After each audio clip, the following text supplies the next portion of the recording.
વડોદરામાં દત્ત જન્મોત્સવના 50મા વર્ષે પંચદિવસીય ઉત્સવનો પ્રારંભ કરવામાં આવ્યો છે। દત્ત બાવનીના પાઠ, પાદુકા પૂજન જેવા ધાર્મિક કાર્યક્રમો યોજાશે।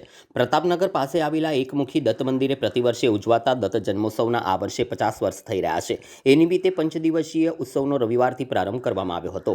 50 વર્ષ પૂર્ણ થવા નિમિત્તે રવિવારે સાંજે 5 કલાકે બરાનપુરા રંગ મંદિરથી ભવ્ય શોભાયાત્રા નીકળી હતી। સદગુરુ કાવડી બુવા મહારાજની પાદુકા સાથે રામ મંદિર ચોખંડી ખાતે આરતી અને સ્વાગત બાદ એકમુખી દત્ત મંદિર ખાતે મહાઆરતી સંપન્ન થઈ હતી। રાત્રે 9 કલાકથી ભજન મંડળી દ્વારા ભજનોના સૂર રેલાવવામાં આવ્યા હતા, જ્યાં મોટી સંખ્યામાં સ્થાનિક લોકો શોભાયાત્રામાં જોડાયા હતા। આજે સોમવારે સવારે ધ્વજારોહણ કરવામાં આવ્યું। ભાગવતાચાર્ય નયન જોશીના હસ્તે ધ્વજારોહણ થયું।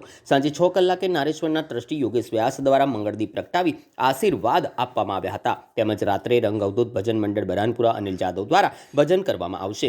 આ સાથે 5 દિવસ સુધી દત્ત બાવનીના પાઠ, પાદુકા પૂજન, સત્ય દત્ત ભગવાનની કથા જેવા વિવિધ કાર્યક્રમોનું આયોજન પણ કરવામાં આવ્યું છે।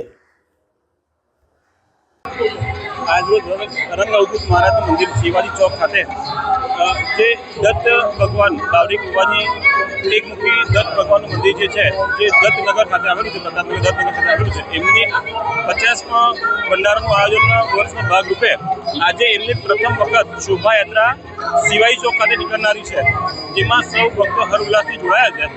જેમાં અમે ward number 14 Bharatiya Janata party સંગઠનના સર્વ લોકો બી અહીંયા જોડાયા છે। શિવાજી ચોક ખાતે અહીંયા સૌ ભક્તો અહીંયા આવ્યા છે। અહીંથી ચોકંડી 4 રસ્તા થઈ વિહાર ટોકીઝ થઈ દત્તનગર આ શોભાયાત્રાનો સમાગમ થશે અને સૌ ભક્તો હર ઉલ્લાસથી આ યાત્રામાં જોડાયા છે। એટલે આગળ એમનું સ્વાગત થશે।